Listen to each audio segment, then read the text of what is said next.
Hello friends, welcome back to my channel. मैं doctor Priyanka Yadav और आज हम बात करने वाले हैं ओवेरियन सिस्ट के बारे में, यानी कि आपकी अंडाशय में ओवरी में गांठ होना। अब यहाँ पर जनरली किसी भी तरह की आपकी ओवरी में सिस्ट आएगी, किस तरह के टाइप है वो हम आगे वीडियो में डिस्कस करेंगे, लेकिन पहला सजेशन आपको ये दिया जाएगा कि आप इसकी सर्जरी करा लें। स्पेशली जब आप प्लान करेंगे तो आपको ऐसा बोला जाएगा कि ये सिस्ट के चलते आपकी प्रेगनेंसी नहीं रुक रही, इस बार इसको निकाल दे, फिर हम आईवीएफ करेंगे। या फिर यदि आप अनमेरिड भी है, आपको दर्द वगैरह दिक्कत है, आपको ऐसा बोला जाएगा ये सिस्ट को निकाल दो, सर्जरी करना ज़रूरी है। तो क्या सच में सिस्ट में सर्जरी करना ज़रूरी होता है? और सर्जरी करेंगे तो क्या होगा? आज आप सर्जरी कराएंगे, विद इन फ्यू मंथ, कुछ ही महीने में आपकी सिस्ट वापस आ जाएगी। क्यों ऐसा होता है? सिस्ट क्यों आप वापस आ जाती है? परमानेंट इलाज क्यों नहीं उसका, वो वीडियो में आगे डिस्कस करेंगे। तो यहाँ पर यदि आपको किसी भी तरह की सिस्ट हो, चाहे वो सिंपल सिस्ट है या फिर आपको हेमरेजिक सिस्ट है, कॉम्प्लेक्स सिस्ट है, एंडोमेट्रियोमा है या फिर डर्मोइड सिस्ट है, किसी भी सिस्ट में आपको सर्जरी करने की कोई ज़रूरत नहीं है। होम्योपैथिक मेडिसिन की मदद से विद इन 1 मंथ 2 मंथ या बहुत ही पुरानी यदि आपकी सिस्ट है तो 4-5 महीना लेके चले, सिस्ट निकल भी सकती है और रिकरेंस जो होता है उसका चांस भी हम कम कर सकते हैं। लेकिन यदि यहाँ पर आपको ये डर है कि मैं प्लान कर रही हूँ तो प्लानिंग में मुझे दिक्कत करती है, एक बार बच्चा रुक गया तो इस सिस्ट के बाद वहाँ पे और परेशान करेगी मुझे प्रेगनेंसी में, तो ऐसा नहीं होता है। प्रेगनेंसी होती है वो सिस्ट को और कम करेगी, प्रेगनेंसी हार्मोन सिस्ट को और पिघाल देगी। तो प्रेगनेंसी के दौरान आपकी सिस्ट कम भी हो जाएगी, टेंडेंसी भी ब्रेक होगी, आगे चल के वापस भी नहीं होगी। तो यदि सिस्ट है तो आप उसी महीने प्लान करके, मेरे यहाँ 30-40% केसेस में सिस्ट के साथ एक ही महीने में प्लान कर लेते हैं। वहाँ पर 1 महीने में भी प्रेगनेंसी रुक सकती है, क्योंकि हम यहाँ पर आपको सिस्ट है तो कोई कॉन्ट्रासेप्टिव पिल नहीं देंगे, हम ऐसी ट्रीटमेंट करेंगे जिससे सिस्ट भी ठीक हो जाए, उसी महीने आपकी प्रेगनेंसी भी कंसीव हो जाए। तो सिस्ट के साथ प्रेगनेंसी कंसीव करने में कोई दिक्कत भी नहीं होती है, रुकने के बाद भी कोई दिक्कत नहीं आती है।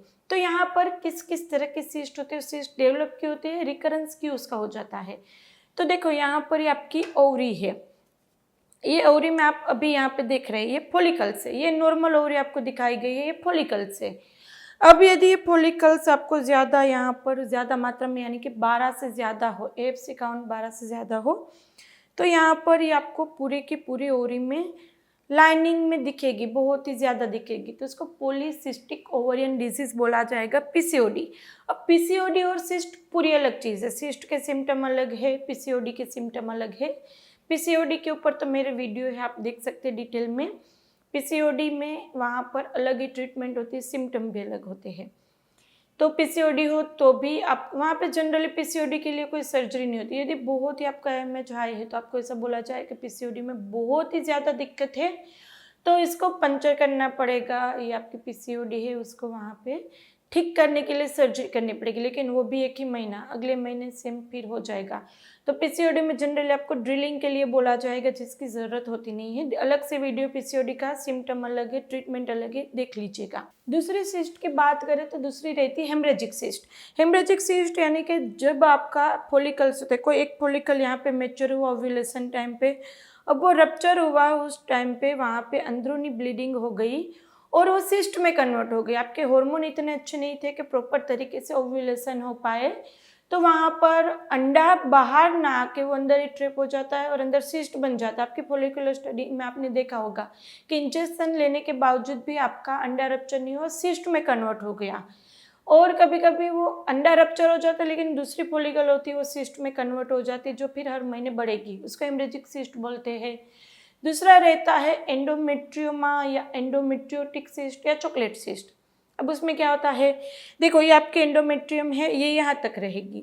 यदि आपको एंडोमेट्रियोसिस की दिक्कत है तो ये एंडोमेट्रियम एक्सटेंड होकर आपकी फेलोपियन ट्यूब में भी जाएगी और यहाँ पर आपकी ओवरी में भी जाएगी। तो जब पीरियड आएगा तब यहाँ से आपका जो एंडोमेट्रियम है पीरियड के रूप में बाहर निकल जाएगा। लेकिन यहाँ पर जो आपकी एंडोमेट्रियम थी, लाइनिंग जो थी, वहाँ पे भी ब्लीडिंग होगी हर महीने, वो तो ओवरी में ट्रिप रहेगा, वो खून कहीं बाहर तो नहीं निकलेगा। ट्यूब भी, यदि आपको एंडोमेट्रियोमा है, चॉकलेट सिस्ट है, तो आपकी ट्यूब बंद होने के चांसेस 80% ज़्यादा हो जाते हैं। तो यदि आपको सिस्ट की दिक्कत है, ट्रीटमेंट ले रहे फिर भी नहीं हो रहा है कंसीव, तो पहला काम ये भी कीजिएगा कि ट्यूब चेक करो। ट्यूब बंद होने के कारण भी कंसीव नहीं हो पाता है। तो यहाँ पर एंडोमेट्रियोमा होता है, उसको चॉकलेट सिस्ट इसीलिए बोलते हैं क्योंकि ब्लड का कलर होता है ब्राउन कलर का, चॉकलेट कलर का। और यदि बहुत ही पुरानी सिस्ट होती है तो यहाँ पर वो पत्थर जैसा बन जाता है, ब्लड का नेचर होता है कोगुलेट, बहुत ही हार्ड हो जाते हैं। कभी कभी ऐसे बोलते हैं कि ओवरी का पार्ट हमें निकालना पड़ा, या फिर हम वापस इसीलिए आ जाते, रिकरेंस क्यों हो जाता है क्योंकि यहाँ पर से वो लोग सिर्फ ड्रेन करेंगे, पंक्चर करके अंदर जो लिक्विड है उसको बाहर निकाल देंगे।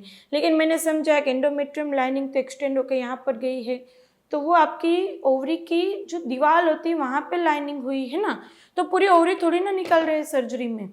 तो वहाँ पर एंडोमेट्रियम कि वहीं पे रहेगी, जिसके चलते अगले महीने फिर वहाँ पे सेम प्रोसीजर चालू होगी, सिस्ट वापस आ जाएगी। कॉम्प्लेक्स सिस्ट में भी ऐसा होता है कि सिस्ट के साथ साथ अंदर सेप्टा भी कर्टेन जैसी, पर्दा जैसी रचना बन जाती है। एक बड़ी सिस्ट होती है उसके अंदर मल्टीपल वहाँ पे सेप्टा होता है, मल्टीपोलिकुलर सिस्ट भी जिसको बोलते हैं, कॉम्प्लेक्स सिस्ट। तो और डर्मोड सिस्ट में ये होता है कि ओवरियन टिश्यू के अलावा दूसरे टिश्यू वहाँ पे डेवलप होने लगते हैं, जैसे दांत है, बाल है, इस तरह से।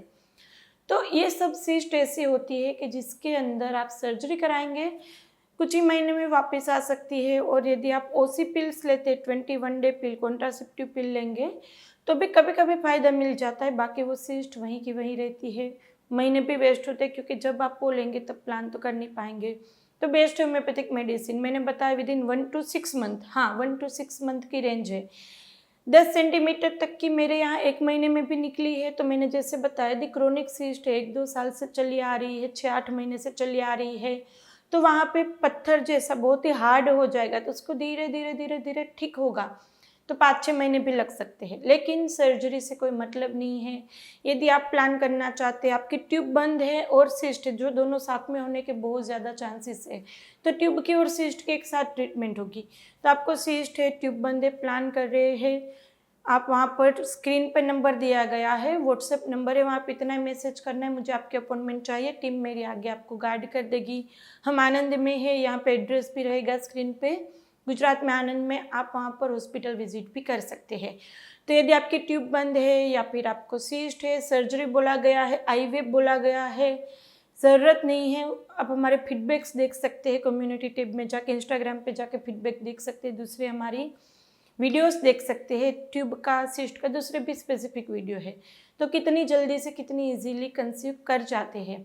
हस्बैंड के रिपोर्ट में दिक्कत है, आपका IMH हाई है, लो है, कुछ भी हो, वहाँ पे IUI सर्जरी की ज़रूरत नहीं रहती, होम्योपैथिक मेडिसिन अच्छे से काम करती है। तो अपॉइंटमेंट बुक कराइए, आप पर्सनल विजिट कर लीजिए। वीडियो अच्छा लगे तो उसको लाइक एंड शेयर कर दीजिएगा। अभी तक सब्सक्राइब नहीं किया चैनल को तो कर लीजिए, आपके लिए बिल्कुल ही फ्री है। तो चलिए फ्रेंड, फिर जल्दी से मिलेंगे, तब तक के लिए stay healthy, stay happy, bye.